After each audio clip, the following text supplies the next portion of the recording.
नमस्कार दोस्तों, welcome to civil circus. यह हमारा लेक्चर नंबर 11 होगा, जिसमें chapter number 4 7th edition Laxmikanth polity का हम कवर कर रहे हैं। Salient feature of Indian constitution. 1 से 10 लेक्चर आप प्लेलिस्ट में देख सकते हैं। ये IAS, PCS और बाकी एग्जाम्स के लिए लेक्चर इंपॉर्टेंट होंगे, ठीक है। एंड ये लेक्चर देखने के बाद आपको क्या है, बुक से ये चैप्टर जरूर पढ़ना चाहिए, अदरवाइज लॉन्ग टर्म तक आपके दिमाग में ये रिटेन नहीं होगा। Let start. तो हम पढ़ रहे थे फीचर ऑफ कॉन्स्टिट्यूशन, जिसमें से हमने देखा कि रिटन और अनरिटन कॉन्स्टिट्यूशन में कि जो हमारा कॉन्स्टिट्यूशन है वो वर्ल्ड का लेंथीएस्ट रिटन कॉन्स्टिट्यूशन है, और इसके कारण जानने की कोशिश की हमने कि vast historical and cultural diversity के कारण single constitution for center and state and dominance of legal luminaries and it contained the detailed administrative provisions। इन 4 कारणों के कारण हमारा जो कॉन्स्टिट्यूशन है उसका साइज बढ़ा, ठीक है। फिर हमने देखा कि 395 आर्टिकल्स थे, 8 शेड्यूल थे ओरिजिनली, ठीक है। फिर हमने देखा कि ये बहुत से सोर्सेस से ड्रॉन किया गया था। Government of India act 1935, British constitution, US constitution, Irish constitution, Canadian constitution से हमने लिया federation with strong centre with residuary power, appointment of state governor by the state and advisory jurisdiction of Supreme Court। फिर Australian constitution से हमने concurrent test लिया, freedom of trade and commerce लिया and joint sitting ली दोनों houses की, ठीक है। फिर वेइमार कॉन्स्टिट्यूशन ऑफ जर्मनी से हमने लिया suspension of fundamental right during emergency. Soviet Union से हमने क्या लिया, फंडामेंटल ड्यूटी ली, ideals of justice, liberty, justice लिया, ठीक है, socio economic and political justice. और फ्रेंच कॉन्स्टिट्यूशन से हमने जो रिपब्लिक का कंसेप्ट है वो लिया, और लिबर्टी, इक्वालिटी एंड फ्रेटर्निटी का जो आइडिया है वो हमने फ्रेंच कॉन्स्टिट्यूशन से अडॉप्ट किया। फिर साउथ अफ्रीकन कॉन्स्टिट्यूशन से हमने how the procedure of amendment of constitution लिया, और election to the member of Rajya Sabha, ठीक है। जापान के कॉन्स्टिट्यूशन से हमने प्रोसीजर एस्टेब्लिश्ड बाय लॉ लिया, ठीक है। फिर हमने देखा कि on the basis of method of amendment के आधार पे लॉर्ड जेम्स ब्राइस ने कॉन्स्टिट्यूशन को 2 भागों में डिवाइड किया है, रिटन रिजिड कॉन्स्टिट्यूशन और inelastic constitution. Second is flexible और इलास्टिक कॉन्स्टिट्यूशन, ठीक है। ये हमने डिस्कस कर लिया था सारा, ठीक है। फिर हमने तीसरा जो फीचर देखा वो था कि इंडियन कॉन्स्टिट्यूशन है वो ब्लेंड है रिजिडिटी एंड फ्लेक्सिबिलिटी का, ठीक है। तो रिजिड भी है और ये हमारा जो कॉन्स्टिट्यूशन है वो फ्लेक्सिबल भी है, ठीक है। आर्टिकल 368 के अंदर हमने देखा कि 2 प्रकार के अमेंडमेंट हो सकते हैं, एक जो स्पेशल मेजोरिटी चाहिए होती है जिनके लिए, और दूसरा जो special majority plus half of the states का रेटिफिकेशन चाहिए होता है, ठीक है। उसके बाद में हमने देखा कि फेडरल सिस्टम विद यूनिटरी बायस है। तो फिर हमने फीचर देखे फेडरेशन के भारत में कौन कौन सी है, written constitution, dual polity, independent judiciary, bicameral registration, division of power and supremacy of constitution. उसके बाद में हमने देखा यूनिटरी फीचर्स देखे, strong centre, single constitution, flexible constitution, no equality in representation, emergency, then single citizenship, integrated judiciary, all India services, integrated audit machinery, parliamentary authority over state list, ठीक है। ये सारे यूनिटरी फीचर्स थे, ठीक है, जो आपको याद होने चाहिए। और हमने देखा कि फेडरेशन जो टर्म है वो कॉन्स्टिट्यूशन में कहीं नहीं मेंशन है। फिर हमने आर्टिकल 1 में जाना, यूनियन ऑफ स्टेट का मतलब क्या है। यूनियन ऑफ स्टेट में का 2 मतलब हो सकते हैं, ठीक है। And it means 2 thing, that is Indian federation is not result of amendment by the states, agreement by the state, and second is no state has right to secede from the federation.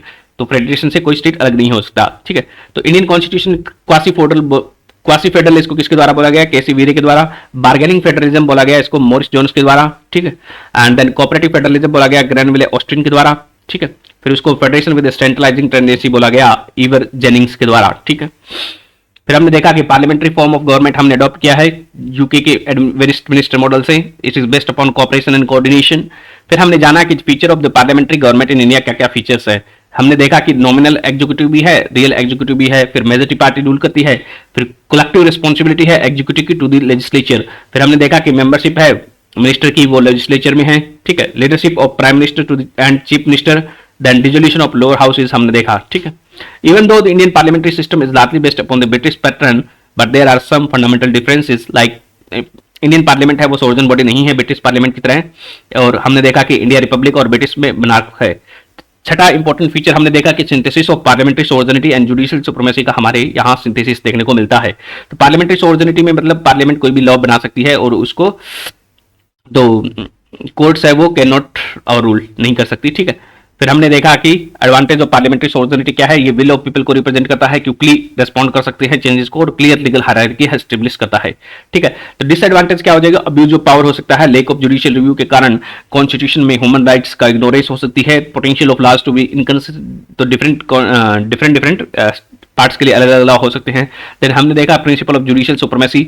Judicial supremacy में क्या है, judiciary ये US का concept है। ठीक है, तो judiciary has the power to interpret the constitution and law of land. फिर हमने देखा ये सारी बातें डिस्कस कर चुके हैं। ठीक है, तो US supreme court is widely considered the most powerful, ये भी हमने देख लिया है। एडवांटेज क्या था, फिर हमने देखा कि protection of individual rights judicial supremacy में। ठीक है, एंड गवर्नमेंट को अकाउंटेबल बनाता है, providing a check on power of the government. ठीक है, तो डिसएडवांटेज देखे, फिर उसके बाद में हमने प्रॉपर सिंथेसिस है, हमने देखा कि भारत का जो कॉन्स्टिट्यूशन है, फिर हमने इंटीग्रेटेड एंड इंडिपेंडेंट जुडिशरी का कंसेप्ट किया, स्टडी किया। ठीक है, फिर हमने देखा कि जो भारत की सुप्रीम कोर्ट है वो गारंटर है फंडामेंटल राइट्स का एज वेल एज गार्डियन है कॉन्स्टिट्यूशन का and highest court of appeal है। फिर हमने देखा constitution has made various provision for the security of independence, and security के लिए इसका इंडिपेंडेंस के क्या फीचर हैं, सिक्योरिटी ऑफ टेन्योर ऑफ जजेस देयर, फिक्स सर्विस कंडीशन जजेस की है, ऑल द एक्सपेंसेस है वो कंसोलिडेटेड फंड ऑफ इंडिया पे चार्ज किए जाते हैं, and there is provision on discussion on the conduct of जजेस। देन हमने देखा कि ban on practice of after retirement, and then power to punish its contempt power दी गई है सुप्रीम कोर्ट को। ठीक है, then separation of judiciary from executive से अलग किया गया है। ठीक है, आज हम पढ़ेंगे फंडामेंटल राइट्स। तो फंडामेंटल राइट्स हैं वो सुप्रीम कोर्ट भारत के कॉन्स्टिट्यूशन का एक इंपॉर्टेंट महत्वपूर्ण हिस्सा है। फंडामेंटल राइट पे पूरा एक चैप्टर है, मोस्ट इंपॉर्टेंट प्रोविजंस है। तो ये पार्ट 3 में है। अभी हमारे कितने 6 फंडामेंटल राइट्स हैं। तो राइट टू इक्वलिटी आर्टिकल 14 से 18 में है। ठीक है, देन राइट टू फ्रीडम है आर्टिकल 19 से लेके 22 तक राइट टू फ्रीडम है हमारा। Then right against exploitation article 23 से 24 है। ठीक है, आर्टिकल 25 से 28 क्या है, right to freedom and freedom of religion है, and cultural and education right है वो आर्टिकल 29 और 30 में दिए हैं, and right to constitutional remedy है वो सिंगल मोस्ट इंपॉर्टेंट आर्टिकल है वो है आर्टिकल 32। ठीक है, तो राइट टू इक्वालिटी जो हमारे फंडामेंटल राइट्स हो गए 6, कौन कौन से हो गए, equality, freedom, right against exploitation, right to freedom of religion, cultural and education right, and right to constitutional remedies. ठीक है, तो ये 6 राइट्स आपको याद रखने हैं। एंड राइट टू प्रॉपर्टी भी क्या है, इनिशियली फंडामेंटल राइट्स था जिसको 42nd कॉन्स्टिट्यूशनल अमेंडमेंट एक्ट के द्वारा रिमूव कर दिया जाता है। ठीक है, तो राइट टू प्रॉपर्टी अभी क्या है, एक लीगल राइट है या फिर कॉन्स्टिट्यूशनल राइट रह गया है, फंडामेंटल राइट नहीं है। ठीक है, तो फंडामेंटल राइट्स है they are meant for promoting for fundamental rights है वो पॉलिटिकल डेमोक्रेसी का आइडिया को प्रमोट करते हैं। तो दे ऑपरेट इन लिमिटेशन, तो ये लिमिटेशन है स्टेट की और एग्जीक्यूटिव की जो आर्बिट्री पावर्स है उन पे लिमिटेशन है, या फिर जो पार्लियामेंट कोई भी आर्बिट्री लॉ बनाता है तो उस पे क्या है, लिमिटेशन की तरह काम करते हैं, फंडामेंटल राइट्स हैं। ठीक है, तो फंडामेंटल राइट्स के एनफोर्समेंट के लिए हम सुप्रीम कोर्ट जा सकते हैं। ठीक है, तो they are justiciable in nature, that is they are enforceable by the courts for their violation. यदि कोई हमारे फंडामेंटल राइट्स को छीनता है, उनका कोई उन पे एनक्रोच करता है तो हम क्या है डायरेक्टली सुप्रीम कोर्ट में जा सकते हैं अंडर आर्टिकल 32, और हाई कोर्ट में भी हम जा सकते हैं। ठीक है, तो कोर्ट में जा सकते हैं, यानी कि वो जस्टिसेबल है इन नेचर। जस्टिसेबल का मतलब ये है कि हम इसके लिए इन्फोर्स कराने के लिए फंडामेंटल राइट्स को कोर्ट में जा सकते हैं। ठीक है, the aggrieved person can directly go to supreme court under article 32 which can issue the writs. तो फंडामेंटल राइट्स को इन्फोर्स कराने के लिए सुप्रीम कोर्ट है वो रिट्स इशू करती है, जैसे कि हेबियस कॉर्पस की रिट्स है, then second is mandamus writs है, थर्ड इज प्रोहिबिशन की writ, and fourth is certiorari, and fifth is quo warranto. तो ये 4 तरह की रिट है वो सुप्रीम कोर्ट इशू कर सकती है फॉर फंडामेंटल राइट्स। तो हाई कोर्ट्स का जो रिट जुडिक्शन है वो सुप्रीम कोर्ट से वाइडर होता है। ठीक है, तो हाई कोर्ट्स है वो बहुत सारे मैटर के लिए रिट जुडिक्शन इशू कर सकती है, परंतु सुप्रीम कोर्ट को इन्हीं की पावर दी गई है अभी फंडामेंटल राइट्स के लिए, जो रिट्स इशू करने की सुप्रीम कोर्ट को पावर दी गई है। ठीक है, नेक्स्ट है वो है how ever the fundamental rights है दे आर नॉट एब्सोल्यूट। तो वो एब्सोल्यूट नहीं है। ठीक है, they are subject to reasonable restriction.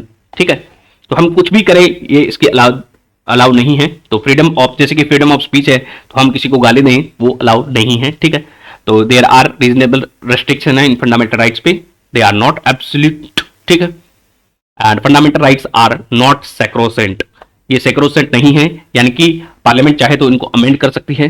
ठीक है, दे कैन बी कर्टेल्ड और रिपील्ड बाय द पार्लियामेंट, इनको पार्लियामेंट के द्वारा कर्टेल भी किया जा सकता है, रिपील भी किया जा सकता है थ्रू एक कॉन्स्टिट्यूशनल अमेंडमेंट एक्ट। परंतु इसके लिए क्या है, एक कॉन्स्टिट्यूशनल अमेंडमेंट एक्ट की जरूरत पड़ेगी। ठीक है, तो सिंपल लॉ से इसको नहीं किया जा सकता, इसके लिए कॉन्स्टिट्यूशनल अमेंडमेंट एक्ट आर्टिकल 368 के अंदर इसको किया जाएगा यदि फंडामेंटल राइट को चेंज करना है तो। ठीक है, तो जो राइट टू प्रॉपर्टी था उसको चेंज किया गया था। ठीक है, तो रिमूव किया गया था। ठीक है, नेक्स्ट इज डायरेक्टिव प्रिंसिपल। जो इंपॉर्टेंट फीचर है हमारे जो कॉन्स्टिट्यूशन का है वो है DPSP, directive principle of state policy. इनको इंक्लूड किया गया है पार्ट 4 ऑफ द कॉन्स्टिट्यूशन में। ठीक है, पार्ट 4 ऑफ द कॉन्स्टिट्यूशन। ठीक है, and directive principle are made for the promoting idea of social and economic democracy को प्रमोट करते हैं डीपीएसपी। ठीक है, तो फंडामेंटल राइट्स हमने देखे कि जस्टिसेबल है, हम कोर्ट में जा सकते हैं, परंतु डीपीएसपी है वो जस्टिसेबल नहीं है। तो डीपीएसपी ये नाम से देखें, directive principle of state policy, तो इनमें क्या है, कॉन्स्टिट्यूशन स्टेट को डायरेक्शन देता है कि उनको क्या क्या करना है लोगों के वेलफेयर के लिए। हमारा जो स्टेट है वो क्या है, एक वेलफेयर स्टेट है, तो उसमें लोगों के वेलफेयर के लिए सरकार को कुछ कदम उठाने हैं, तो उनका इसमें जिक्र किया गया है। ठीक है, the seeks to establish a welfare state in India.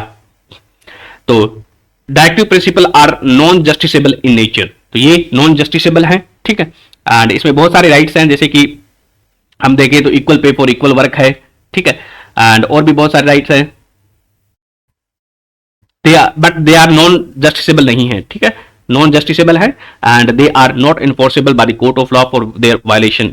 Court of law में हम नहीं जा सकते, कोर्ट में नहीं जा सकते, जबकि फंडामेंटल राइट हम देखे हैं कि वो जस्टिसेबल होते हैं, उनके इन्फोर्समेंट के लिए हम सुप्रीम कोर्ट में जा सकते हैं, हाई कोर्ट में जा सकते हैं। ठीक है, next is DPSP are the fundamental in governance of the country. ठीक है, and it's self duty of the state to apply this principle in making the laws. तो आर्टिकल 38 है वही कॉन्स्टिट्यूशन का, वो खुद बोलता है कि ये जो डीपीएसपी हैं they are fundamental in governance of the country, जो हमारी देश की गवर्नेंस है उसके लिए ये फंडामेंटल हैं, और ये जो कोई भी सरकार आती है तो उसकी ड्यूटी होती है कि इन प्रिंसिपल पे लॉ बनाए, और तो they impose a moral obligation. तो ये डीपीएसपी हैं, they impose a moral obligation on state authority for their application. तो ये मोरल एब्लिगेशन होता है, and since they are not justiciable नहीं है। ठीक है, बट द रियल फोर्स क्या है, उनके पीछे जो डीपीएसपी के लिए है वो पॉलिटिकल है। ठीक है, फॉर एग्जांपल आजकल जो फ्रीबीज दी जा रही है वो भी क्या है, वेलफेयर में इंक्लूड करती है लोग। देन रियल फोर्स है, तो इनके लिए क्या है, लोग चाहेंगे तो उनको इंक्लूड किया जाएगा। ठीक है, तो पॉलिटिकल पार्टी को फोर्स कर सकते हैं। ठीक है, लोग that is the public opinion है, उन्हीं के आधार पर डीपीएसपी को चेंज किया जा सकता है। तो डीपीएसपी को कॉन्स्टिट्यूशन ने कोई क्लासिफिकेशन नहीं दिया है, ये जो क्लासिफिकेशन है वो लक्ष्मीकांत के द्वारा दिया गया है। ठीक है, तो लक्ष्मीकांत या फिर स्कॉलर्स हैं वो डीपीएसपी को 3 भागों में क्लासिफाई करते हैं, सोशलिस्ट, दूसरा गांधीयन एंड तीसरा लिबरल इंटेलेक्चुअल। ठीक है, तो परंतु ये क्लासिफिकेशन है, हमारे कॉन्स्टिट्यूशन में ऐसा कोई क्लासिफिकेशन नहीं दिया गया है। इंपॉर्टेंट बात है कि ये स्टेटमेंट आता है बहुत सारे एग्जाम में कि ऐसा कोई क्लासिफिकेशन है वो कॉन्स्टिट्यूशन के द्वारा दिया गया है, तो ये ऐसा कोई क्लासिफिकेशन है वो कॉन्स्टिट्यूशन के द्वारा नहीं दिया गया है, याद रखना है। ठीक है, they are not classified by the constitution. Laxmikanth ने इनको क्लासिफाई किया है। ठीक है, तो 3 भागों में क्या है, सोशलिस्ट है जो कुछ एक प्रिंसिपल है जो सोशलिस्ट है, देन कुछ एक प्रिंसिपल है गांधीयन प्रिंसिपल है, जैसे कि विलेज है, पंचायत है, to establish the village panchayat, then liberal intellectual, कुछ एक लिबरल इंटेलेक्चुअल प्रिंसिपल्स हैं। इनके बारे में हम डिटेल में फंडामेंटल डीपीएसपी का जो चैप्टर आएगा तब डिस्कस करेंगे। ठीक है, अभी के लिए इतना याद रखें। ठीक है, तो मिनेर्वा मिल केस आया था 1980 में, एक सुप्रीम कोर्ट में केस आया था मिनेर्वा मिल केस। ठीक है, तो उसमें सुप्रीम कोर्ट ने कहा था कि कॉन्स्टिट्यूशन है वो constitution is founded on the bedrock of balance between the fundamental rights and DPSP. तो यानी कि जो कॉन्स्टिट्यूशन है वो फंडामेंटल राइट्स और डीपीएसपी के बैलेंस के ऊपर फाउंड है। ठीक है, तो दोनों में से किसी को इग्नोर नहीं किया जा सकता।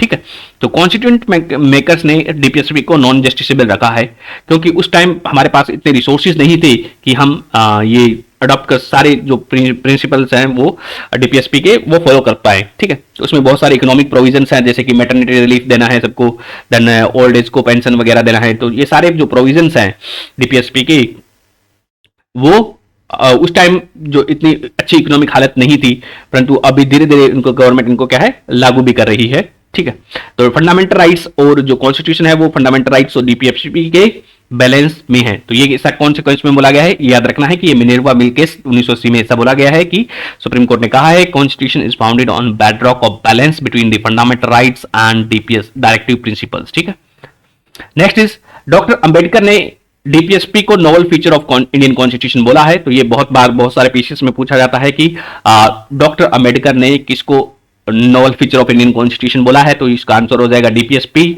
और या फिर यह भी पूछा जाता है कि novel feature of Indian constitution है, डीपीएसपी को किसने बोला है, तब इसका आंसर हो जाएगा डॉक्टर बी आर अंबेडकर। तो ये बहुत सारे एग्जाम में पूछा जाता है, ठीक है। तो ये याद रखना है कि इन्होंने बोला है इसको novel feature of Indian constitution directive principles को, ठीक है। Next is fundamental duties. तो नेक्स्ट है वो इंपॉर्टेंट फीचर है हमारे कॉन्स्टिट्यूशन का, वो फंडामेंटल ड्यूटीज हैं, ठीक है। तो राइट्स एंजॉय करने के साथ साथ हमारी फंडामेंटल ड्यूटीज भी होनी चाहिए। ओरिजिनल जो कॉन्स्टिट्यूशन बनाया गया था उसमें फंडामेंटल ड्यूटीज इंक्लूड नहीं की गई थी। तो original constitution did not provide for the fundamental duties of citizen, वहां पे उसको इंक्लूड नहीं किया गया था, ठीक है। They were added during the operation of emergency, जब चल रही थी भारत में 1975 से 1977 का पीरियड, इंदिरा गांधी का टाइम पे। तो 42nd कॉन्स्टिट्यूशनल अमेंडमेंट एक्ट के द्वारा ये फंडामेंटल ड्यूटीज को ऐड किया जाता है भारत के संविधान में, ठीक है। और ये 42nd constitutional amendment act on the basis of किस कमेटी के याद रखना है कि ये जो भारत के संविधान में ऐड की गई है वो सरवण सिंह कमेटी के रिकमेंडेशन पे फंडामेंटल ड्यूटीज को ऐड किया गया है, ठीक है। तो सरवण सिंह कमेटी ने 10 फंडामेंटल ड्यूटी रिकमेंड की थी, 10 रिकमेंड की थी, जिसमें से 8 एक्सेप्ट कर ली गई थी, ठीक है। एंड बाकी 2 एक्सेप्ट नहीं की गई थी, ठीक है।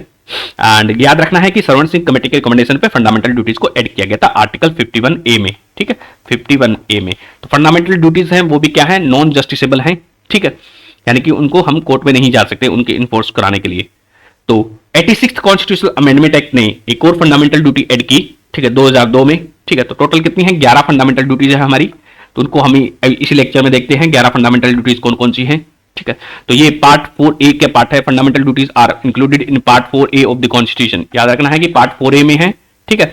आर्टिकल 42nd कॉन्स्टिट्यूशन के द्वारा इनको ऐड किया गया था। 42nd कॉन्स्टिट्यूशनल अमेंडमेंट को मिनी कॉन्स्टिट्यूशन भी कहा जाता है, ठीक है। तो मिनी कॉन्स्टिट्यूशन किसको कहा जाता है, 42nd कॉन्स्टिट्यूशनल अमेंडमेंट एक्ट को, ठीक है, जो आया था 1976 में। एंड 44th इसको रिपील करने के लिए लाया जाता है फिर, ठीक है। तो 86th इसको रिटेन कर लिया गया था। इमरजेंसी के बाद में भी जो नई गवर्नमेंट बनती है उसने भी क्या है इसको रिटेन किया था फंडामेंटल ड्यूटीज को। तो उसके बाद में क्या है, ये भारत के संविधान का अब एक इंपॉर्टेंट हिस्सा बन गई है अभी।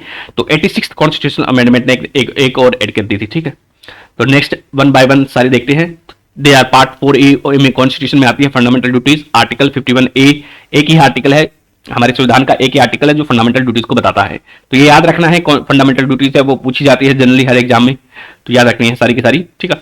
तो पहली जो हमारी फंडामेंटल ड्यूटी है to abide by the constitution, जो कॉन्स्टिट्यूशन में लिखा है उसको हमें मानना चाहिए, ठीक है। एंड रेस्पेक्ट इट्स आइडियल्स, तो इसके जो कॉन्स्टिट्यूशन के आइडियल्स हैं उसको हमें रेस्पेक्ट करना चाहिए। कॉन्स्टिट्यूशन के द्वारा जो इंस्टीट्यूशन एस्टेब्लिश की गई हैं उनको हमें जैसे कि सुप्रीम कोर्ट है, केग है, इलेक्शन कमीशन है, उनको हमें क्या है रिस्पेक्ट करना चाहिए। आइडियल्स को अबाइड बाय द कॉन्स्टिट्यूशन, हमें नेशनल फ्लैग को मानना चाहिए, हमें नेशनल एंथम को मानना चाहिए, ठीक है।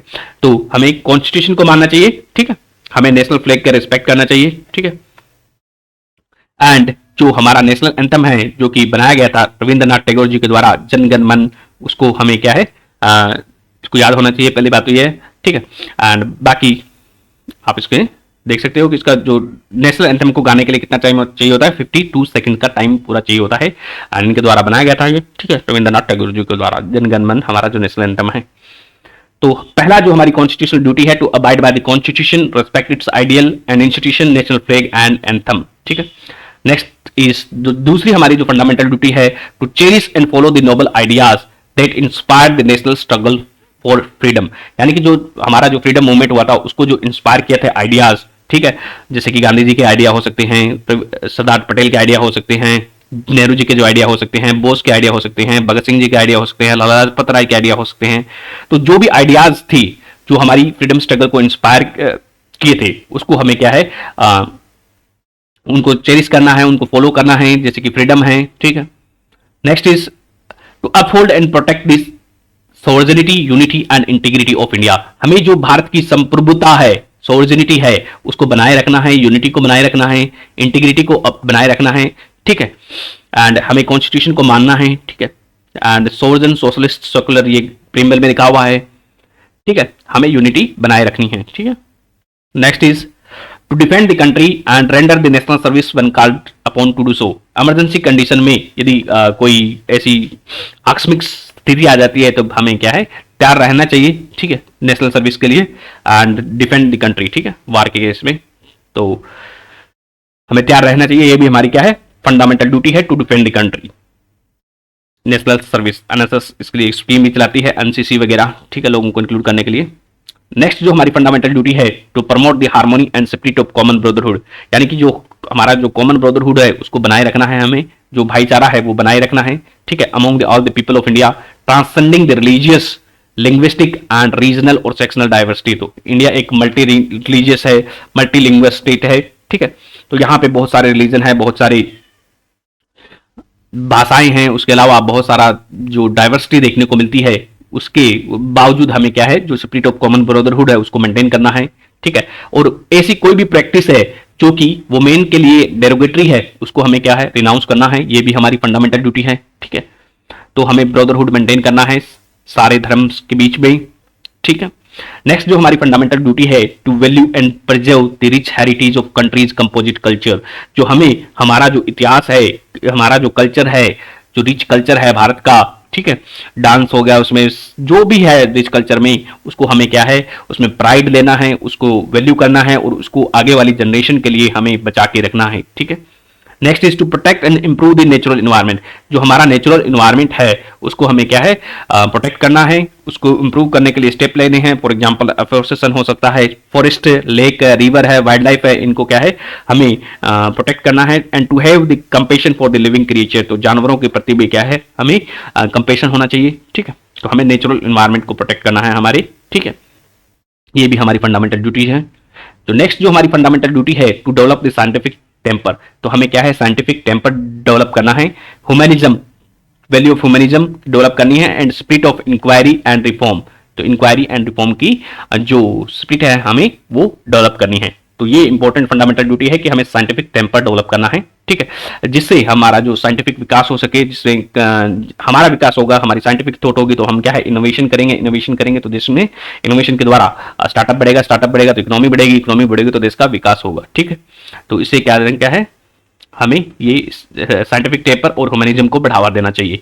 Next is to safeguard the public property, जो public property and observe violence, हमें क्या है, वायलेंस नहीं करने हैं, दंगे फसाद नहीं करने हैं, ठीक है, और हमें क्या है, पब्लिक प्रॉपर्टी को बचाए रखना है, उसके बचाए रखने के लिए हमें स्टेप लेने चाहिए, ठीक है। नेक्स्ट है जो हमारी फंडामेंटल ड्यूटी है, to strive towards excellence in all the sphere of individual and collective activity, तो हमें क्या है, एक्सीलेंस हासिल करनी है इंडिविजुअल स्फीयर में भी और कलेक्टिव एक्टिविटी में। तो इंडिविजुअल में जैसे कि इंडिविजुअल स्पोर्ट्स में हो सकता है, ठीक है, फॉर एग्जांपल नीरज, ये हमने देखा है नीरज चोपड़ा, ठीक है। देन और भी हो सकते हैं जैसे कि इंडिविजुअल एंड कलेक्टिव एक्टिविटी में नेशनल टीम आ जाए, for the national constantly rising to the higher level of endeavour and achievement, ठीक है। तो जब इंडिविजुअली हमारी जो क्या होगी, एक्सीलेंस बढ़ेगी, तो नेशनल की भी क्या है, एक्सीलेंस बढ़ेगी, एफिशिएंसी बढ़ेगी, लीडरशिप आएगी, ठीक है, तो रिलायबिलिटी बढ़ेगी। फॉर एग्जांपल अभी जो इसरो का जो मिशन गया है, ठीक है, Chandrayaan 3, to provide the opportunity, इसके अलावा जो हमारी फंडामेंटल ड्यूटी है, to provide the opportunity for education, जो हमारे बच्चे हैं उनको 6 से 14 साल के लिए हमें क्या है, एजुकेशन की अपॉर्चुनिटी देनी चाहिए। तो इसको ऐड किया गया था 86th कॉन्स्टिट्यूशन अमेंडमेंट एक्ट के द्वारा 2002 में। बाकी सारी ड्यूटीज थी वो 42nd कॉन्स्टिट्यूशन अमेंडमेंट एक्ट के द्वारा ऐड की गई थी। ये जो लास्ट वाली हमारी जो फंडामेंटल ड्यूटी है वो 86th कॉन्स्टिट्यूशन अमेंडमेंट एक्ट 2002 के द्वारा इसको ऐड किया गया था, to provide the opportunity for education for child और ward between the age of 6 to 14 years, ठीक है। तो हमें उनको एजुकेशन देनी है क्योंकि बच्चे हमारे देश का भविष्य हैं। तो ये थी हमारी फंडामेंटल ड्यूटीज, ठीक है। तो नेक्स्ट हमारा जो इंपॉर्टेंट फीचर होगा कॉन्स्टिट्यूशन का वो सेक्युलरिज्म से रिलेटेड होगा। तो सेक्युलरिज्म क्या होता है, ठीक है। तो सेक्युलरिज्म एक आइडियोलॉजी है, कोई भी चीज जिसके पीछे इज्म लग जाता है तो वो आइडियोलॉजी बन जाती है, ठीक है। तो सेक्युलरिज्म क्या है, एक आइडियोलॉजी है, एक फिलोसफी है that emphasizes the separation of religion and state and neutrality of the government with respect to the religious belief। ये एक ऐसी आइडियोलॉजी है जो कहती है कि स्टेट अलग हो और रिलीजन अलग हो, ठीक है। तो स्टेट यानी कि गवर्नमेंट है वो अलग हो और जो कि दूसरा है रिलीजन में जो हमारा धर्म है वो अलग हो, ठीक है। तो ये ऐसी फिलोसफी है और इन दोनों के बीच में न्यूट्रलिटी होनी चाहिए। तो स्टेट उस किसी धर्म को, एक धर्म को प्रमोट ना करी, ठीक है, तो अदरवाइज वो रिलीजियस स्टेट बन जाएगा, ठीक है। फॉर पाकिस्तान है, नेपाल है, नेपाल पहले था अभी नहीं है शायद। तो सेक्युलरिज्म सेकुलरिज्म का दो कनोटेशन है। सेकुलरिज्म के भारत में दो तरह का सेकुलरिज्म हो सकता है, ठीक है। इसकी दो मीनिंग है। पहला है धर्मनिरपेक्षता, ठीक है। दूसरा है सर्वधर्म समभाव। तो धर्मनिरपेक्षता है, उसका मतलब क्या है? धर्मनिरपेक्षता का मतलब है separation of religion from the state. तो रिलीजन को अलग किया गया है स्टेट से, सरकार से रिलीजन को, धर्म को अलग कर दिया जाए, ठीक है। तो वो तब हम क्या है? धर्मनिरपेक्ष राज्य बनेंगे, ठीक है। दूसरा है सर्वधर्म संभव, यानी कि सारे धर्म हैं वो संभव हैं। All religion are possible, there is equal respect to all the religion by the state. तो स्टेट गवर्नमेंट है वो इक्वल रिस्पेक्ट दे सारे रिलीजन को। तो भारत का जो केस है वो सर्वधर्म संभव का केस है, न कि धर्मनिरपेक्षता का केस है, एग्जैक्टली, ठीक है। तो सेकुलर स्टेट, तो वेस्टर्न कंसेप्ट ऑफ सेकुलरिज्म है, जो इंपॉर्टेंट फीचर है हमारा जो कॉन्स्टिट्यूशन का, वो है सेकुलरिज्म का है। तो प्रियम्बल में सेकुलरिज्म को बाद में ऐड किया गया था। इनिशियली प्रियम्बल में सेकुलर वर्ड नहीं था, उसको बाद में ऐड किया गया था, ठीक है। Aldous Indian constitution is secular from other provisions also, ठीक है। तो वेस्टर्न कंसेप्ट ऑफ सेकुलरिज्म है वो कनोट्स करता है कि complete separation between the religion and state. तो जो रिलीजन है, यानी कि जो चर्च है, वहां का जो चर्च है, चर्च मतलब जो धर्म है हमारे केस में, फिर हम हिंदूज में देखें तो वो क्या हो जाएगा? मंदिर हो जाएगा, ठीक है। तो रिलीजन का अलग होना चाहिए पॉलिटिक्स से, ठीक है। तो religion should be not be mixed with the politics, ठीक है। तो ये एक नेगेटिव कंसेप्ट है, यानी कि उसके साथ मिक्स नहीं करना चाहिए, नहीं आ रहा है तो इसमें ये एक नेगेटिव कंसेप्ट है, ठीक है। And the negative concept of secularism is inequilibrial in Indian constitution. Indian situation के अंदर देखो, जो वेस्टर्न कंसेप्ट है वहां पे मोस्ट वेस्ट के अंदर क्या है? ज्यादातर एक ही रिलीजन है, दैट इज क्रिश्चियनिटी है, ठीक है। तो वहां पे छोटे छोटे स्टेट्स हैं, छोटे छोटे जो नेशन है, और उनका एक ही रिलीजन है लगभग ज्यादातर में, ठीक है। तो वहां पे ये इजी हो जाता है, ठीक है। तो भारत की केस क्या है? बहुत सारे धर्म हैं, ठीक है, बहुत सारे रिलीजन्स हैं। तो ये इसको इंप्लीमेंट करना भी काफी मुश्किल हो जाएगा in multi religious society like India. Hence the Indian constitution embody the positive concept of secularism. तो भारत के जो कॉन्स्टिट्यूशन में है वो पॉजिटिव कंसेप्ट है सेकुलरिज्म का, जबकि जो वेस्टर्न कंसेप्ट ऑफ सेकुलरिज्म है वो क्या है? एक नेगेटिव कंसेप्ट है। उसमें क्या है? स्टेट को अलग कर दिया जाता है टोटली फ्रॉम रिलीजन, ठीक है। जो भारत के केस में क्या है? हमारी जो भारत की सरकार है वो इक्वल रेस्पेक्ट देती है all the religion and protecting the religion, all the religion equality, ठीक है। उनको इक्वली क्या है? प्रोटेक्ट करती है, ठीक है। तो equal respect to equal reason, equal respect to all religion and और protecting the all the religious equality. तो what is the difference between western secularism and Indian secularism हम देखते हैं। तो वेस्टर्न सेकुलरिज्म और इंडियन सेकुलरिज्म के बीच में क्या डिफरेंस है, ठीक है। तो वेस्टर्न कंसेप्ट ऑफ सेकुलरिज्म है it connotes a complete separation between the religion and state. Indian constitution है, Indian constitution embodied the positive concept of secularism that is giving equal respect to all the religion, ठीक है। तो western secularism के अंदर क्या है? State can not give financial support to educational institution run by the religious communities. जो religious community है, for example मदरसा वगैरह हैं, उनको क्या है? वेस्टर्न सेकुलरिज्म के अंदर फाइनेंशियल सपोर्ट नहीं दी जा सकती गवर्नमेंट के द्वारा। Nor can it hinder the activities of religious community as long as they are within the broad limit of law. तो या उनकी जो लिमिट है, जो इनके एक्टिविटीज हैं, उनको भी क्या है? हिंडर नहीं करेगी, ठीक है। वो जैसे चलता है उसको चलने दिया जाए अपने आप, ठीक है, रिलीजन को।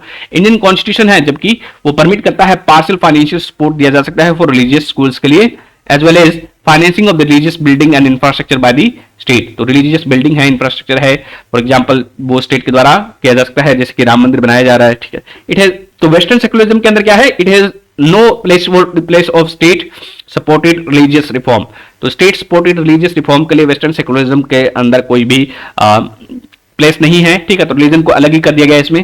जबकि इंडियन सेकुलरिज्म क्या है? Is compatible with the idea of state supported religious reform, यानी कि स्टेट सपोर्टेड रिलीजियस रिफॉर्म ले जा सकते हैं। फॉर एग्जाम्पल जो कह सकते हैं हम, जो सती प्रथा थी वो बंद कर दी गई थी।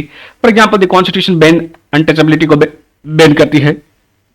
तो government has enacted the law abolishing the child marriage को अबॉलिश करते हुए लॉ बनाए हैं गवर्नमेंट ने, ठीक है। तो वेस्टर्न सेकुलरिज्म है उसके अंदर individual rights are at forefront. तो इंडिविजुअल राइट्स को ज्यादा उसमें महत्व दिया गया है वेस्टर्न सेकुलरिज्म में। जबकि इंडियन सेकुलरिज्म में क्या है? Indian secularism deals not only with the religious freedom of individual but also with the religious freedom of minority community। तो individual as well as minority community है या फिर मेजॉरिटी कम्युनिटी है, उनके साथ भी क्या है? इंडियन सेकुलरिज्म डील करता है, उनको प्रोटेक्शन देता है, ठीक है। तो ये था हमारा the term secular was added to the preamble of Indian constitution by the 42nd constitutional amendment act of 1976। और 42nd कॉन्स्टिट्यूशनल को अमेंडमेंट एक्ट को मिनी कॉन्स्टिट्यूशन भी कहा जाता है क्योंकि इसने बहुत सारे अमेंडमेंट इंट्रोड्यूस किए थे। ठीक है, द प्रेम्बल जो हमारा जो प्रेम्बल है वो सिक्योर करता है to all the citizen of India liberty of belief faith and worship देता है। ठीक है, the state shall not deny any person equality before the law और equal protection of the law under article 14। ठीक है, तो ये अभी हम क्या डिस्कस कर रहे हैं कि भारत के संविधान में सेकुलरिज्म कंसेप्ट कहां कहां दिया गया है। तो एक तो सेकुलर वर्ड है वो प्रेम्बल में है। ठीक है, उसके अलावा प्रेम्बल है वो liberty belief faith and worship के बारे में बात करता है। और आर्टिकल 14 है तो वो कहता है कि state shall not deny any person equality before law and equal protection of law. तो किसी भी पर्सन को वो रिलीजियस प्लेस में एंटर वगैरह करने के लिए डिनाई नहीं करता है। ठीक है, और सारे equality before law is there and equal protection of law, इसको हम फंडामेंटल राइट में डिटेल में डिस्कस करेंगे। ठीक है, and the state shall not discriminate against any citizen on the ground of religion. तो रिलीजन के आधार पे किसी को क्या है डिस्क्रिमिनेट नहीं किया जाएगा, ये भी आर्टिकल 15 बोलता है हमारा। तो आर्टिकल 14 से 18 है वो क्या है, राइट टू इक्वलिटी है हमारा, हमने देखा है। ठीक है, आर्टिकल 16 क्या है, equality of opportunity to all the citizens in the matter of public employment, यानी कि जो सरकारी जॉब है उसके लिए क्या है, एम्प्लॉयमेंट के लिए क्या है, सारे धर्म के लोग अप्लाई कर सकते हैं। इक्वलिटी ऑफ अपॉर्चुनिटी है यहाँ पे आर्टिकल 16 में। Then next is all the person are equally entitled to the freedom of conscience and right to freely profess practice and propagate any religion. Article 25 के अंदर कोई भी बंदा कोई भी रिलीजन है वो प्रोफेस कर सकता है, प्रैक्टिस कर सकता है, प्रोपेगेट कर सकता है। ठीक है, परंतु इसमें क्या है, फोर्स्ड कन्वर्जन इंक्लूड नहीं है। ठीक है, फोर्स्ड कन्वर्जन इसके पार्ट नहीं है। ठीक है, next is every religious denomination, कोई भी रिलीजियस डोमिनेशन होगा और एनी और its section shall have the right to manage its religious affair. तो उसका जो राइट्स होगा उसके पास अपना जो रिलीजियस अफेयर्स होगा उनको मैनेज कर सकता है अंडर आर्टिकल 26। ठीक है, next is no person shall be compelled to pay any tax for the promotion of a particular religion. किसी भी रिलीजन को प्रमोट करते हो आप तो उसको टैक्स नहीं देना पड़ेगा अंडर आर्टिकल 27। ठीक है,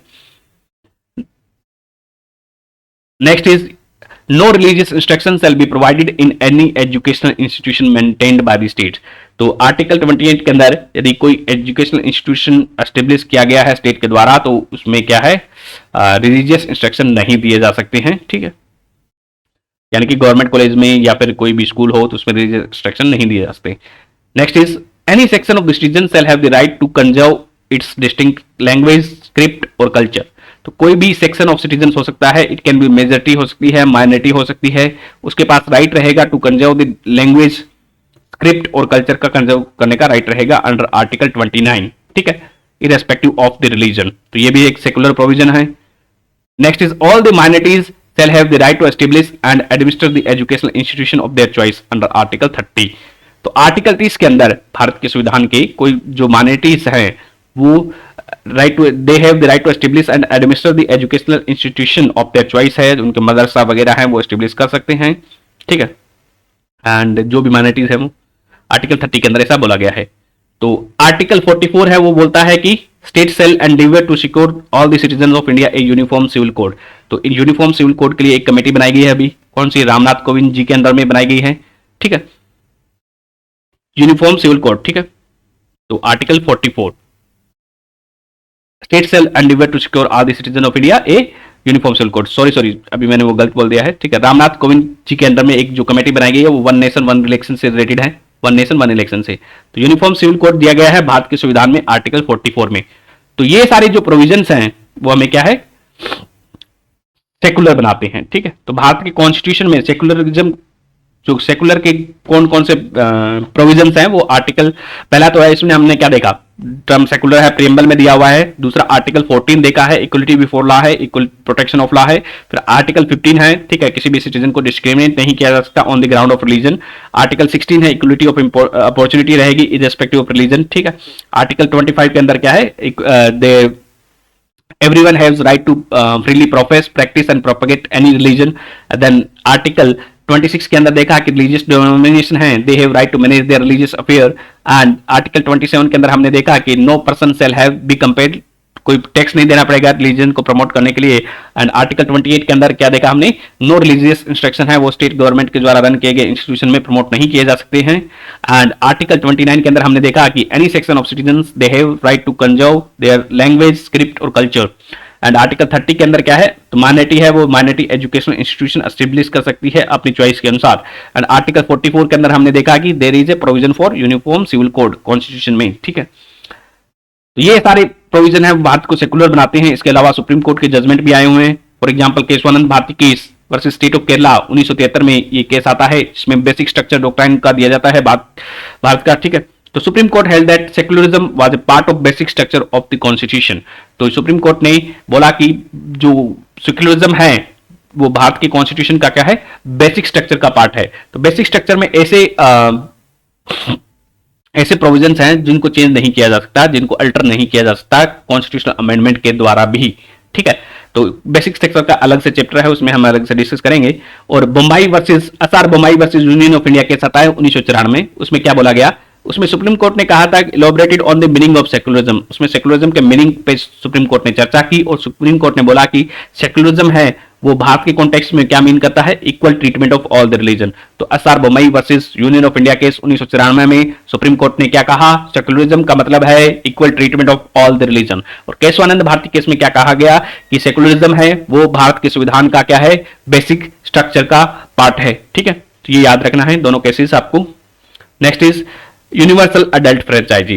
तो यूनिवर्सल अडल्ट फ्रेंचाइजी है उसका जो प्रोविजंस हैं वो हमने देखा था कि 10% लोगों को गवर्नमेंट ऑफ इंडिया एक्ट 1935 में फ्रेंचाइजी दी गई थी, लगभग 10% को, ठीक है।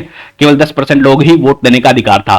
फिर भारत के कॉन्स्टिट्यूशन में क्या है, हम सभी को वोट देने का अधिकार दिया गया।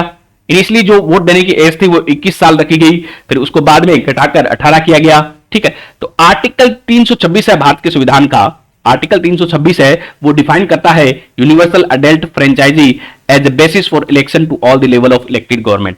जो भी भारत में गवर्नमेंट इलेक्ट होती है उसमें क्या है, यूनिवर्सल अडल्ट फ्रेंचाइजी के आधार पे होती है। उसमें इलेक्शंस होते हैं और उसके बाद में लोग वोट करते हैं, ठीक है। जो भी अडल्ट जो 18 साल से ऊपर का बंदा है वो वोट करता है, ठीक है, उसी पे वो गवर्नमेंट बनती है। तो ये दिया हुआ है आर्टिकल 326 में यूनिवर्सल अडल्ट फ्रेंचाइजी, याद रखना है कौन से आर्टिकल में दिया हुआ है, ठीक है। तो यूनिवर्सल अडल्ट फ्रेंचाइजी क्या होती है, it means that the right to vote should be given to all the adult citizens without the discrimination on the basis of caste, class, colour, religion और जेंडर। तो इन सभी बेसिस पे क्या है, उसको डिस्क्रिमिनेट नहीं किया जाना चाहिए, उनको राइट देना, उनके पास राइट होना चाहिए, वोट देने का अधिकार होना चाहिए, ठीक है। तो यूनिवर्सल अडल्ट फ्रेंचाइजी है वो बेस्ड होती है इक्वलिटी पे, यानी कि सारे अडल्ट्स हैं वो बराबर हैं और उनको क्या है, बराबर का अधिकार है वोट देने का। तो इक्वलिटी है वो हमारा बेसिक प्रिंसिपल है किसी भी डेमोक्रेसी का, ठीक है। Equality is basic principle of any democracy, ठीक है। तो आर्टिकल 324 में हमने देखा यूनिवर्सल अडल्ट फ्रेंचाइजी का कंसेप्ट दिया गया है। तो यूनिवर्सल अडल्ट फ्रेंचाइजी, तो Indian constitution adopt the universal adult franchise as a basis for election to the Lok Sabha और स्टेट लेजिस्लेटिव असेंबलीज, ठीक है। Every citizen which is not less than 18 साल से कम नहीं होना चाहिए वो वोट कर सकता है, ठीक है, प्रोवाइडेड वो रजिस्टर्ड होना चाहिए, ठीक है। And he has the right to vote without any discrimination of caste, race, religion, sex, literacy, wealth and so on, ठीक है। तो उसको बिना किसी डिस्क्रिमिनेशन के राइट टू वोट रहेगा, ठीक है। एंड जो वोटिंग एज है वो 18 कर दी गई थी from 21 by 61st constitutional amendment act के द्वारा, ठीक है। तो ये वोटिंग एज होती है वो कब हुई थी, 1989 में हुई थी, ठीक है। तो 21 से 18 कब हुई है, 21 से 18 हुई है, 21 to 18 1989 में हुई है by 61st constitutional amendment act of 1988। तो ये जो एक्ट है वो 1988 में आता है, परंतु ये लागू होता है 1989 में, 1989 में। तो 1989 में क्या है, 18 जो वोटिंग एज है वो 18 साल कर दी गई थी, ठीक है।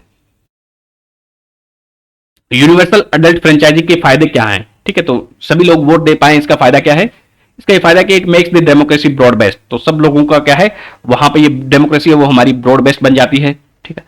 तो डेमोक्रेसी क्या होती है, rule by the people, for the people end of the people, of the people, यहाँ पे वोट देने का अधिकार है, ठीक है।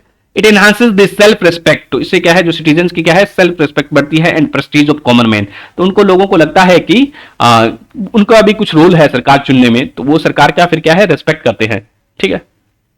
Then uphold the principle of equality, ये इक्वालिटी के प्रिंसिपल को अपहोल्ड करती है, ठीक है। And it enable the minorities to protect their interest, तो इससे क्या है, माइनॉरिटीज को भी इंटरेस्ट उनके प्रोटेक्ट करने में हेल्प करता है, ठीक है। तो it offers the new hope and vistas for the weaker section, तो वीकर सेक्शन के लिए भी ये फायदेमंद, उनके लिए बेटर क्या है, वो वोट दे पाएंगे, तो उनके लिए क्या है, गवर्नमेंट है, वो सरकार है, पॉलिटिकल पार्टी है, वो सोचेगी वीकर सेक्शन के बारे में, ठीक है। तो नेक्स्ट जो इंपॉर्टेंट फीचर है हम पढ़ेंगे वो है सिंगल सिटीजनशिप। तो भारत के कॉन्स्टिट्यूशन में क्या है, सिंगल सिटीजनशिप का प्रोविजन है। हम सभी क्या है, भारत के नागरिक है, ठीक है, और भारतीय नागरिकता है हम सभी के पास, सिंगल सिटीजनशिप है, इंडियन सिटीजनशिप है हम सभी के पास, ठीक है, और हमें एक ही पासपोर्ट मिलता है, that is Republic of India, Republic of Bharat का पासपोर्ट मिलता है हमें, ठीक है, यदि हम लेना चाहें तो।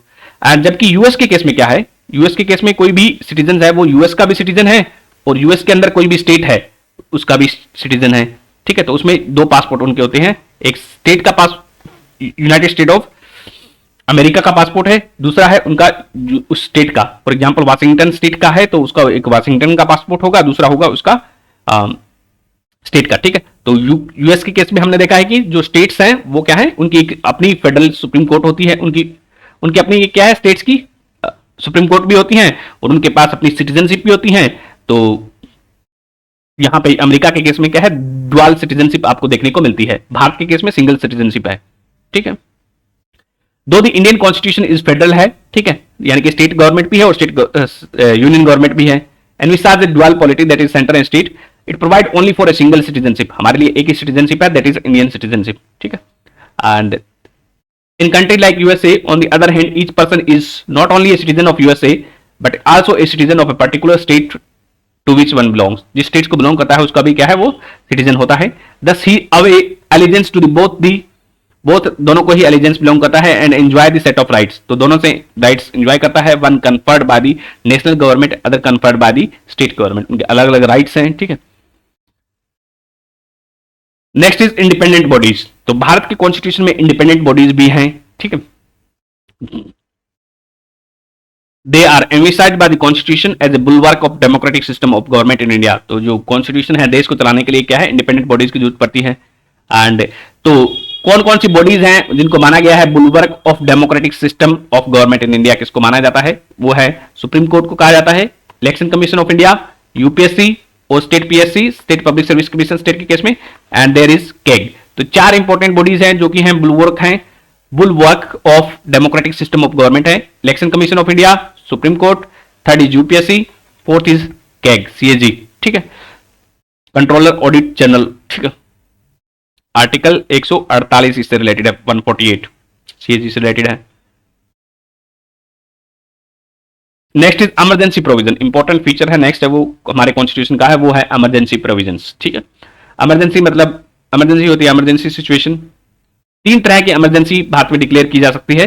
नेशनल इमरजेंसी अंडर आर्टिकल 352 के अंदर डिक्लेयर किया जा सकता है, पूरे नेशनल लेवल पे लागू रहेगी वो, ठीक है।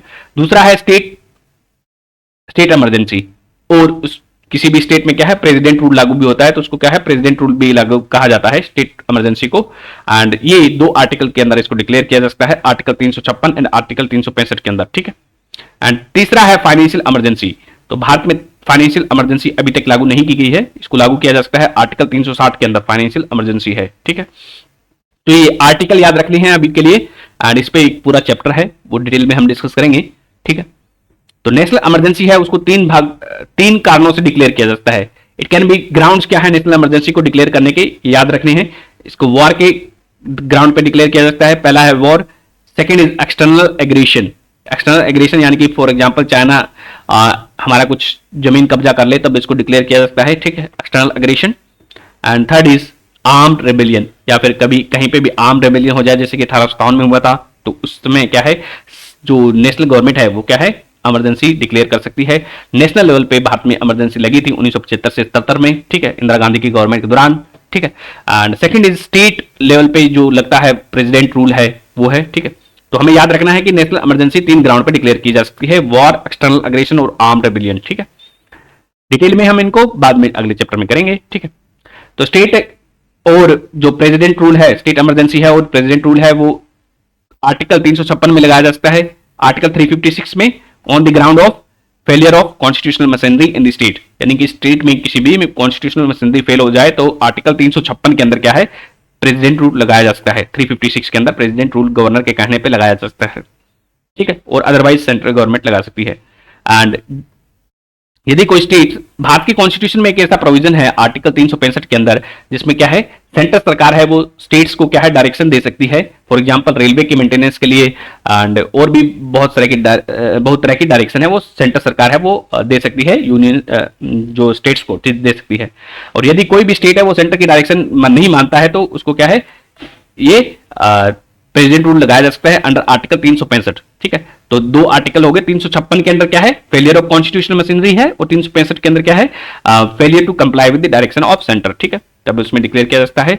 फाइनेंशियल इमरजेंसी आर्टिकल 360 के अंदर डिक्लेयर की जा सकती है on the ground of threat to next financial stability of India, जो फाइनेंशियल स्टेबिलिटी है उसमें थ्रेट हो, या फिर क्रेडिट ऑफ इंडिया है उसमें थ्रेट हो, तब इसको क्या है, फाइनेंशियल इमरजेंसी को प्रेसिडेंट के द्वारा घोषित किया जा सकता है। तो ये प्रेसिडेंट डिक्लेयर करते हैं, प्रेसिडेंसी इमरजेंसी कौन डिक्लेयर करते हैं, प्रेसिडेंट ऑफ इंडिया डिक्लेयर करता है, ठीक है। तो भारत में 3 तरह की हमने इमरजेंसी देखी है, डिटेल में इनके बारे में हम चैप्टर में करेंगे, ठीक है।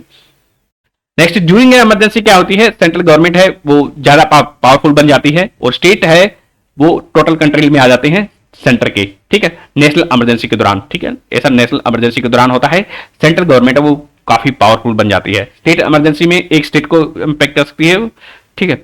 नेशनल इमरजेंसी वो पूरे पार्ट में भी लगा सकती है, पूरे भारत में भी लगाई जा सकती है नेशनल इमरजेंसी, और किसी भी पार्ट में लगाई जा सकती है भारत की, ठीक है, पार्ट में भी लगाई जा सकती है, और होल ऑफ इंडिया, जबकि स्टेट है वो स्टेट वाले पे लगेगी।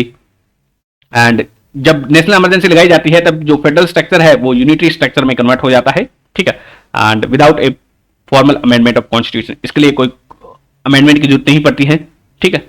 And this kind of transformation of political system from federal during the normal time to the unitary during the emergency is a unique feature of Indian constitution, यानी कि जो federal से यूनिटरी कॉन्स्टिट्यूशन में convert हो जाना, ठीक है, वो क्या है, भारत के संविधान का एक यूनिक फीचर है जो कि दुनिया के किसी और संविधान में आपको देखने को नहीं मिलेगा, ठीक है। तो 3 tyre government next important feature है भारत के संविधान का, वो 3 टायर की गवर्नमेंट है, 3 टावर की गवर्नमेंट, ठीक है। तो 3 टायर गवर्नमेंट क्या है, नेशनल गवर्नमेंट है, फिर स्टेट गवर्नमेंट है, और लोकल लेवल पे क्या है, पंचायत हैं और म्युनिसिपैलिटीज हैं, ठीक है। Originally the Indian constitution like any other constitution, any other federal constitution provided for a dual polity, यानी कि सेंट्रल सरकार थी और स्टेट सरकार थी, and it contain the provision with regard to the organisation and power of the centre and state, ठीक है। उनके जो प्रोविजन थी, हमने देखा है कि जो 3 लिस्ट थी सेंटर एंड स्टेट के लिए, तो उसमें प्रोविजन दिए गए थे। Later on by the 73rd and 74th constitutional amendment act के द्वारा भारत में क्या है, वो पंचायत इंट्रोड्यूस की जाती हैं, लोकल गवर्नमेंट इंट्रोड्यूस की जाती हैं, जिसको थर्ड टायर ऑफ गवर्नमेंट भी कहा जाता है। तो constitutional 73rd and 74th constitutional amendment act के द्वारा इंट्रोड्यूस की जाती है 1992 में। Third tier of government introduce किया गया था, विच is not found in any other of constitution में, तो किसी दूसरे कॉन्स्टिट्यूशन में देखने को नहीं मिलता है। ये भी एक रीजन है कि भारत का जो कॉन्स्टिट्यूशन है वो वन ऑफ द सबसे, जो वर्ल्ड में क्या है, सबसे क्या है, लेंथीएस्ट कॉन्स्टिट्यूशन है भारत का कॉन्स्टिट्यूशन। तो 73rd अमेंडमेंट एक्ट आता है 1992 में आया था, ठीक है। तो इसने क्या है, कॉन्स्टिट्यूशनल रिकॉग्निशन दिया पंचायत को, यानी कि गांव में जो पंचायत होती है वो 3 लेवल पे पंचायत होती है, ग्राम पंचायत होती है, देन ब्लॉक लेवल पे जो पंचायत होती है, और फिर डिस्ट्रिक्ट लेवल पे पंचायत होती है। ग्राम पंचायत से बड़ी क्या होती है, ब्लॉक लेवल पे होती है, देन ब्लॉक पंचायत से ऊपर क्या है, जिला पंचायत है, ठीक है, जिला पंचायत और डिस्ट्रिक्ट पंचायत, ठीक है। तो 73rd कॉन्स्टिट्यूशनल अमेंडमेंट एक्ट ने क्या है, कॉन्स्टिट्यूशनल रिकॉग्निशन, इसको क्या है, कॉन्स्टिट्यूशनल रिकॉग्निशन दिया था, और एक पार्ट 9 है वो ऐड किया गया था इसके द्वारा। तो पार्ट 9 ऑफ द कॉन्स्टिट्यूशन है वो किसके द्वारा ऐड किया गया, 73rd कॉन्स्टिट्यूशनल अमेंडमेंट एक्ट के द्वारा, और एक नया शेड्यूल ऐड किया गया था भारत के कॉन्स्टिट्यूशन में, शेड्यूल 11। तो हमने देखे थे कि ओरिजिनली कितने 8 शेड्यूल थे, ठीक है, उसके बाद में धीरे धीरे शेड्यूल ऐड हुए, अभी कितने हैं, 12 हैं, ठीक है। तो 11वां शेड्यूल किसके द्वारा ऐड किया गया है, 73rd कॉन्स्टिट्यूशनल अमेंडमेंट एक्ट के द्वारा, और 11वां शेड्यूल किससे रिलेटेड है, पंचायत से रिलेटेड है, याद रखना है। फिर 74th constitutional amendment act of 1992, तो ये दोनों 1992 के एक्ट हैं। 74th कॉन्स्टिट्यूशनल अमेंडमेंट एक्ट ने क्या किया, कॉन्स्टिट्यूशनल रिकॉग्निशन दिया, तो म्युनिसिपैलिटीज है उनको क्या है, कॉन्स्टिट्यूशनल रिकॉग्निशन दिया था, ठीक है, अर्बन लोकल गवर्नमेंट के लिए, ठीक है। एंड इसने पार्ट 9A ऐड किया। तो पार्ट 9A है वो पंचायत से रिलेटेड है, और पार्ट 9A है, पार्ट 9A वो किससे रिलेटेड हो जाएगा, म्युनिसिपैलिटी से। पार्ट 9 किससे है, पंचायत से, ठीक है। एंड इसने जो शेड्यूल टेल 74th कॉन्स्टिट्यूशन अमेंडमेंट एक्ट ने एक शेड्यूल ऐड किया, कौन सा, शेड्यूल नंबर 12। तो भारत के संविधान में 11वां शेड्यूल किससे रिलेटेड है, याद रखना है, पंचायत से रिलेटेड है, और 12वां किससे रिलेटेड है, इससे रिलेटेड है, ठीक है, अर्बन लोकल गवर्नमेंट से, म्युनिसिपैलिटी से रिलेटेड है। तो 74th कॉन्स्टिट्यूशनल अमेंडमेंट एक्ट ने दो चीज ऐड की, पार्ट 9A को क्या है, एक पार्ट 9 ऐड किया और नया शेड्यूल ऐड किया 12, ठीक है। Next is cooperative societies. तो कोऑपरेटिव सोसाइटीज पहले कॉन्स्टिट्यूशन में नहीं थी, अभी इसको रिसेंटली इंक्लूड किया गया है। तो 97th कॉन्स्टिट्यूशनल अमेंडमेंट के एक्ट के द्वारा कॉन्स्टिट्यूशनल सोसाइटीज को ऐड किया गया है भारत के कॉन्स्टिट्यूशन में। जिस प्रकार लोकल गवर्नमेंट को हमने देखा है 73rd और 74th कॉन्स्टिट्यूशन के द्वारा ऐड किया गया है, उसी तरह से 97th कॉन्स्टिट्यूशनल अमेंडमेंट एक्ट आपको याद रखना है कि उसने क्या है, कॉन्स्टिट्यूशनल स्टेटस दिया है कोऑपरेटिव सोसाइटीज को। ये एक्ट पास होता है 97th कॉन्स्टिट्यूशनल अमेंडमेंट एक्ट 2011 का। It give constitutional status and protection to the cooperative societies, ठीक है। एंड कोऑपरेटिव सोसाइटीज लोगों का एक ग्रुप होता है, समूह होता है, जो कि एक कॉमन कॉज के लिए काम करते हैं।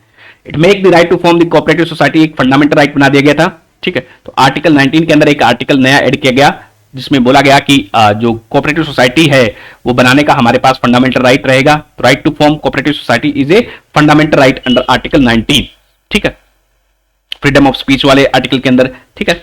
तो इसने एक नया डीपीएसपी ऐड किया, डायरेक्टिव प्रिंसिपल ऐड किया आर्टिकल 43B में, ठीक है, on the promotion of policy on the promotion of the cooperative society, ठीक है। तो आर्टिकल 43B ऐड किया गया 97th कॉन्स्टिट्यूशनल अमेंडमेंट एक्ट के द्वारा। और याद रखना है कि ये किससे रिलेटेड है, ये प्रमोशन ऑफ कोऑपरेटिव सोसाइटी से रिलेटेड है, 43B, ठीक है, कैपिटल बी। एंड जो 97th कॉन्स्टिट्यूशनल अमेंडमेंट एक्ट ने पार्ट 9B ऐड किया, ठीक है। तो अभी हमने देखा पार्ट 9 पंचायत से रिलेटेड है, पार्ट 9A म्युनिसिपैलिटी से रिलेटेड है, और पार्ट 9B क्या हो जाएगा, पार्ट 9B है वो कोऑपरेटिव सोसाइटी से रिलेटेड हो जाएगा। और ये भी क्या है, 97th कॉन्स्टिट्यूशनल अमेंडमेंट एक्ट के द्वारा ऐड किया गया था in the constitution which is entitled as a cooperative society. तो पार्ट 9B है, उसका जो टाइटल है वो है कोऑपरेटिव सोसाइटी है। और इसमें कौन कौन से आर्टिकल हैं संविधान के, आर्टिकल 243 जेड एच से लेके 243 जेड टी है वो कोऑपरेटिव सोसाइटी से रिलेटेड है भारत के संविधान में। याद रखना है कौन सा आर्टिकल किससे रिलेटेड है, कोऑपरेटिव सोसाइटी से 243 जेड एच से लेके 243 जेड टी तक है, कैपिटल टी वाले हैं वो सारे इससे रिलेटेड हैं कोऑपरेटिव सोसाइटी से, ठीक है। तो new part 9B contain the various provision to ensure the cooperative society work in a democratic, professional, autonomous and economically sound manner में काम करे। इसमें बहुत सारे प्रोविजन दिए गए हैं पार्ट 9B में, ठीक है। And it empower the parliament है वो मल्टी स्टेट्स कोऑपरेटिव सोसाइटी होती हैं उन पे लॉ बना सकती हैं। तो कोऑपरेटिव सोसाइटी होती है वो बहुत सारे स्टेट्स में काम करती है, फॉर एग्जांपल अमूल है, ठीक है। एंड तो उसमें मल्टी स्टेट जो कोऑपरेटिव सोसाइटी होगी उसमें क्या है, पार्लियामेंट लॉ बना सकती है। एंड स्टेट लेजिस्लेचर है वो दूसरी सोसाइटी है, एक स्टेट में काम करती है जो कोऑपरेटिव सोसाइटी है, उनके लिए लॉ बना सकती है स्टेट लेजिस्लेचर, ठीक है। तो ये जो नेक्स्ट टॉपिक है वो हमारा है क्रिटिसिज्म ऑफ कॉन्स्टिट्यूशन, ये हम अगले वीडियो में करेंगे, ठीक है, क्योंकि वो मेंस का टॉपिक है मेनली। धन्यवाद।